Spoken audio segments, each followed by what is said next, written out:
ಹೇಗಿದ್ದೀರಾ? ಚೆನ್ನಾಗಿದ್ದೀರಾ? ಚೆನ್ನಾಗಿರಲಿ ಅಂದ್ಕೊಳ್ತಾ welcome back to my channel Nishumi vlogs. This is my first vlog. ಏನು ತುಂಬ ದೂರ ಇದೆಯಲ್ಲ. ಯಾವತ್ತೂ ವಿಡಿಯೋ ಮಾಡದೇ ಇರೋ ನಾನು ಇವತ್ತು ಕ್ಯಾಮ್ರಾ ಓಪನ್ ಮಾಡಿ ವಿಡಿಯೋ ಮಾಡ್ತಾ ಇದ್ದೀನಿ ಅಂತ ನನ್ನ ಹಸ್ಬೆಂಡ್ ತಮಾಷೆ ಮಾಡ್ತಾಯಿದ್ರು. ನಿಮಗೆ ನನ್ನ ಇಂಟ್ರಡಕ್ಷನ್ ಇಲ್ಲದೆ ಇರೋದ್ರಿಂದ ಹೇಳ್ತಾ ಇದ್ದೀನಿ. ನನ್ನ ಹೆಸರು ನಿಶ್ಚಿತ, ಇವರು ನನ್ನ ಹಸ್ಬೆಂಡ್, ಅವ್ರ ಹೆಸರು ಉಮೇಶ್ ಅಂತ. ಶಾಪಿಂಗ್ ಅನ್ನೋದು ಹೇಳ. ನೀವು welcome back to my channel. ಇನ್ನೂ ನನ್ನ ಬಗ್ಗೆ ಅಪ್ಡೇಟ್ಸ್ನ ಇದೇ ವಿಡಿಯೋದಲ್ಲಿ ಕೊಡ್ತೀನಿ. ಪ್ಲೀಸ್ ವಿಡಿಯೋನ ಫುಲ್ ನೋಡಿ.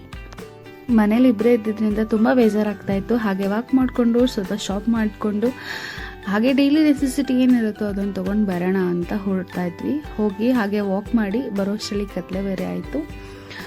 ಸೊ ಜಸ್ಟ್ ಮನೆಗೆ ಬಂದ್ವಿ. ಸ್ವಲ್ಪ ಐಟಮ್ಸ್ನ ತೊಗೊಂಡು ಬಂದಿದ್ದೀನಿ. ಸಂಜೆ ಆಗಿರೋದ್ರಿಂದ ಸ್ವಲ್ಪ ಕಾಫಿ ಟೈಮ್ ಅಂತ ಮಾಡ್ಕೊಳ್ಳೋಣ ಅಂತ. ನಾವಿಬ್ಬರು ಆ್ಯಕ್ಚುಲಿ ತುಂಬ ಕಾಫಿ ಕುಡಿಯಲ್ಲ. ತುಂಬ ಲೈಟಾಗಿ ಯಾವಾಗಾದರೂ ಸುಮ್ಮನೆ ಬೋರ್ ಆಗ್ತಾ ಇದೆ ಅನ್ನುವಾಗ ಕಾಫಿ ಮಾಡ್ಕೊಳ್ಳೋದಷ್ಟೇ. ನಾವು ಕಾಫಿ ಇಸ್ ರೆಡಿ.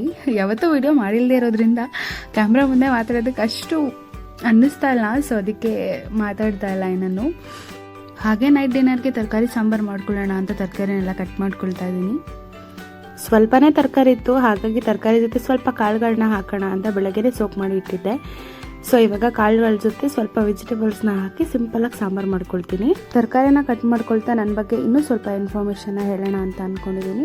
ಆವಾಗಲೇ ಹೆಸರನ್ನ ಹೇಳಿದ್ದೀನಿ, ಆದರೂ ಮತ್ತೆ ಹೇಳ್ತಾ ಇದ್ದೀನಿ. ನನ್ನ ಹೆಸರು ನಿಶ್ಚಿತ ಅಂತ. ಆ್ಯಕ್ಚುಲಿ ನಾನು ವರ್ಕ್ ಕೂಡ ಮಾಡ್ತಾ ಇದ್ದೀನಿ. 8:30 to 4:30 ನಾನು ಟೀಚರಾಗಿ ವರ್ಕ್ ಮಾಡ್ತಾ ಇದ್ದೀನಿ. ಇನ್ನು ನನ್ನ ಬ್ಲಾಗ್ಸಲ್ಲಿ ಏನೆಲ್ಲ ಇರುತ್ತೆ ಅಂದರೆ ಟ್ರಾವೆಲಿಂಗ್, ಮೇಕಪ್, ಬ್ಲಾಗಲ್ಲಿ ಕುಕಿಂಗ್ ಕೂಡ ಇನ್ಕ್ಲೂಡ್ ಮಾಡ್ಕೊಂಡಿರ್ತೀನಿ. ಇನ್ನೂ ನನ್ನ ಬಗ್ಗೆ ಹೇಳೋಕ್ಕೆ ತುಂಬ ವಿಷಯ ಇದ್ರೂ ಮಾಡ್ತಾ ಇರೋದು ಮೊದಲನೇ ವಿಡಿಯೋ ಆ್ಯಂಡ್ ಇರೋದು ಒಂದೇ ವಿಡಿಯೋ ಆಗಿರೋದ್ರಿಂದ ಇಲ್ಲಿ ಹೆಚ್ಚು ವಿಷಯಗಳನ್ನ ಹೇಳ್ಕೊಳ್ಳೋದಕ್ಕಾಗಿಲ್ಲ. ಅಪ್ಕಮಿಂಗ್ ವಿಡಿಯೋಸಲ್ಲಿ ಇನ್ನೂ ಹೆಚ್ಚಿನ ಇನ್ಫಾರ್ಮೇಷನ್ನ ಕೊಡ್ತೀನಿ. ನಾವು coming back to the sambar recipe. ಕೊತ್ತಂಬರಿ ಸೊಪ್ಪು, ಈರುಳ್ಳಿ, ಟೊಮ್ಯಾಟೊ ಆ್ಯಂಡ್ ಕಾಯಿ ಇದಿಷ್ಟನ್ನು ಮಿಕ್ಸರ್ ಜಾರ್ಗೆ ಹಾಕ್ಕೊಂಡು ಸ್ವಲ್ಪ ಮನೇಲೇ ಮಾಡಿರುವಂತಹ ಸಾಂಬಾರ್ ಪೌಡರನ್ನು ಹಾಕ್ಕೊಳ್ತಾ ಇದ್ದೀನಿ. ಸಾಂಬಾರ್ ಪೌಡರ್ ಹಾಕಿದ ತಕ್ಷಣ ಏನಿದು ಮುದ್ದೆ ಪ್ರತ್ಯಕ್ಷ ಅಂತ ಅಂದ್ಕೊಳ್ತಿದ್ದೀರಾ? ಸಾಂಬಾರನ್ನ ಸರ್ವ್ ಮಾಡೋದಕ್ಕೋಸ್ಕರ ನಾನಿವತ್ತು ಮುದ್ದೆ ಜೊತೆಗೆ ಸಾಂಬಾರನ್ನ ಮಾಡ್ಕೊಂಡಿದ್ದೀನಿ. ತರಕಾರಿ ಕಾಳು ಎಲ್ಲ ಇರೋದ್ರಿಂದ ಚೆನ್ನಾಗಾಗುತ್ತೆ ಅಂತ. ಅದ್ರ ಜೊತೆ ನನ್ನ ಹಸ್ಬೆಂಡ್ ಈವ್ನಿಂಗ್ ಸ್ನ್ಯಾಕ್ಸ್ ಅಂತ ಗೋಬಿ ತೊಗೊಂಡು ಬಂದಿದ್ರು. ಅವ್ರು ಬರೋ ಟೈಮ್ಗೆಲ್ಲ ಅಡುಗೆನೇ ರೆಡಿ ಇದ್ದಿದ್ದರಿಂದ ನಾನು ಅದನ್ನು ಡಿನ್ನರ್ಗೆ ಸರ್ವ್ ಮಾಡ್ತಾ ಇದ್ದೀನಿ.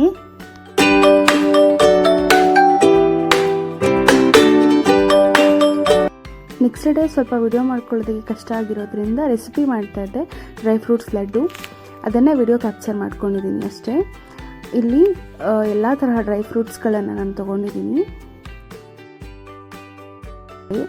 ಆಮ್ಲ ಅಂತ ಹೇಳ್ತಾರಲ್ವ ಅದು.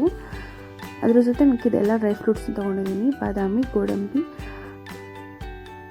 ದ್ರಾಕ್ಷಿ, ಖರ್ಜೂರ, ಒಣ ಖರ್ಜೂರ ತೊಗೊಂಡಿದ್ದೀನಿ.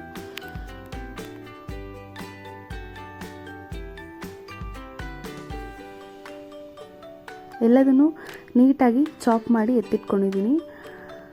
ಇದರ ಜೊತೆ ಸ್ವಲ್ಪ ಗಸಗಸೆನ ತೊಗೊಂಡಿದ್ದೀನಿ. ಅದು ಸ್ವಲ್ಪ ಚೆನ್ನಾಗಿ ಅನಿಸುತ್ತೆ ಡ್ರೈ ಫ್ರೂಟ್ಸ್ ಜೊತೆ ಅಂತ. ಒಂದು 4 ಏಲಕ್ಕಿನ ತೊಗೊಂಡಿದ್ದೀನಿ ಫ್ಲೇವರ್ಗೆ ಅಂತ. ಇವಾಗ ಸ್ವಲ್ಪ ಡ್ರೈ ಫ್ರೂಟ್ಸ್ಗಳನ್ನ ಹಾಗೆ ಹಾಕ್ಕೊಳ್ತಾ ಇದ್ದೀನಿ. ಬಿಕಾಸ್ ನನ್ನ ಹತ್ರ ಏಲಕ್ಕಿ ಪೌಡರ್ನ ಯೂಸ್ ಮಾಡೋದಕ್ಕೆ ಇಷ್ಟ ಇಲ್ಲ.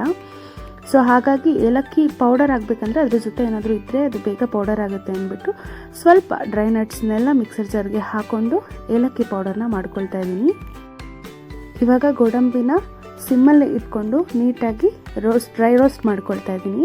ಬಿಕಾಸ್ ಡ್ರೈ ರೋಸ್ಟ್ ಮಾಡ್ಕೊಂಡಷ್ಟು ಕ್ರಿಸ್ಪಿಯಾಗಿರುತ್ತೆ, ತುಂಬ ಸ್ಟಿಕ್ಕಿ ಅನಿಸೋದಿಲ್ಲ ಅಂತ. ಡ್ರೈ ಫ್ರೂಟ್ಸು ತುಂಬ ಫ್ರೈ ಮಾಡ್ಕೊಳ್ಬೇಕಂತ ಏನಿಲ್ಲ, ಡ್ರೈ ಫ್ರೈ ಲೈಟಾಗಿ ಮಾಡಿಕೊಂಡ್ರೆ ಸಾಕು. ಕಲರೆಲ್ಲ ಚೇಂಜ್ ಆಗೋಷ್ಟು ಫ್ರೈ ಮಾಡ್ಕೊಳ್ಬೇಡಿ. ತುಂಬ ಸಿಮ್ಮಲ್ಲಿ ಇಟ್ಕೊಂಡು ಸ್ವಲ್ಪ ಫ್ರೈ ಮಾಡ್ಕೊಳ್ಳಿ ಅಷ್ಟೇ.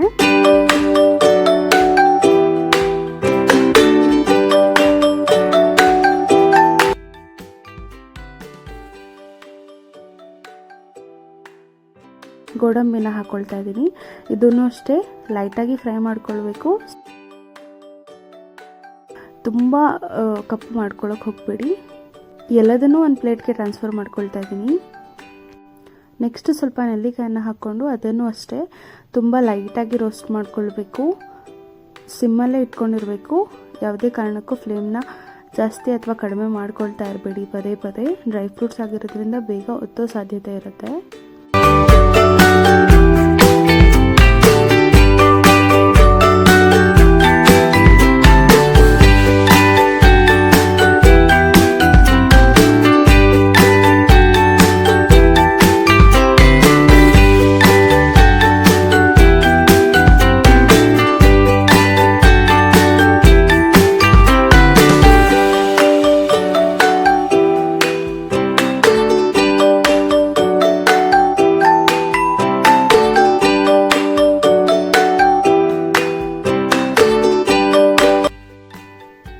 ಎಲ್ಲ ಡ್ರೈ ಫ್ರೂಟ್ಸ್ನು ಹುರ್ಕೊಂಡಾದ್ಮೇಲೆ ಎಲ್ಲದನ್ನು ಒಂದು ಪ್ಯಾನ್ಗೆ ಟ್ರಾನ್ಸ್ಫರ್ ಮಾಡಿಕೊಂಡು ಸ್ವಲ್ಪ ಗಸಗಸೆನ ಲೈಟಾಗಿ ರೋಸ್ಟ್ ಮಾಡ್ಕೊಳ್ಬೇಕು. ಅದು ಸ್ವಲ್ಪ ಸೌಂಡ್ ಮಾಡುತ್ತೆ, ಅಲ್ಲಿವರೆಗೂ ರೋಸ್ಟ್ ಮಾಡ್ಕೊಂಡ್ರೆ ಸಾಕು. ತುಂಬ ಒತ್ತೋದು ಬೇಡ, ಕಪ್ಪಾಗೋದು ಬೇಡ. ಈಗ ನಾನಿಲ್ಲಿ ಹಸಿ ಖರ್ಜೂರನ ಹಾಕಿ ಸ್ವಲ್ಪ ಫ್ರೈ ಮಾಡ್ಕೊಳ್ತಾ ಇದ್ದೀನಿ. ಸ್ವಲ್ಪ ಜಾಸ್ತಿನೇ ಫ್ರೈ ಮಾಡ್ಕೊಳ್ಬೇಕಾಗುತ್ತೆ. ಇದು ಈ ಸ್ಟಿಕ್ಕಿ ಕನ್ಸಿಸ್ಟೆನ್ಸಿಗೆ ಬರಬೇಕು. ಬಿಕಾಸ್ ನಾವು ಲಡ್ಡುನ ಕಟ್ಟೋದಕ್ಕೆ ಎಲ್ಲ ಡ್ರೈ ನಟ್ಸ್ನ ಯೂಸ್ ಮಾಡಿರೋದ್ರಿಂದ ಇದು ಸ್ಟಿಕ್ಕಿ ಆಗಿ ಬಂದರೆ ಚೆನ್ನಾಗಿ ಅನಿಸುತ್ತೆ. ಅದು ಸ್ಟಿಕ್ ಆಗೋದಕ್ಕೆ ಹೆಲ್ಪ್ ಆಗುತ್ತೆ, ಲಡ್ಡು ನೀಟಾಗಿ ಬರುತ್ತೆ ಅನ್ನೋ ಕಾರಣಕ್ಕಷ್ಟೇ.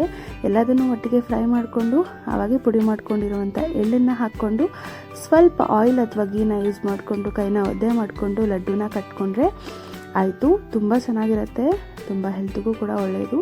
ತುಂಬ ಚಿಕ್ಕದಾಗಿ ಮಾಡ್ಕೊಂಡಿದ್ದೀನಿ ಬಿಕಾಸ್ ಡ್ರೈ ಫ್ರೂಟ್ಸ್ ಲಡ್ಡುನ ತುಂಬ ದೊಡ್ಡದಾಗಿ ಮಾಡಬಾರ್ದು, ತಿನ್ನೋದಕ್ಕಾಗೋದಿಲ್ಲ. ಸೊ ಇದಾಗಿತ್ತು ನನ್ನ ಬ್ಲಾಗ್. ಇಷ್ಟ ಆದರೆ please do subscribe, like, share and comment. Thank you for watching the video and lots of love.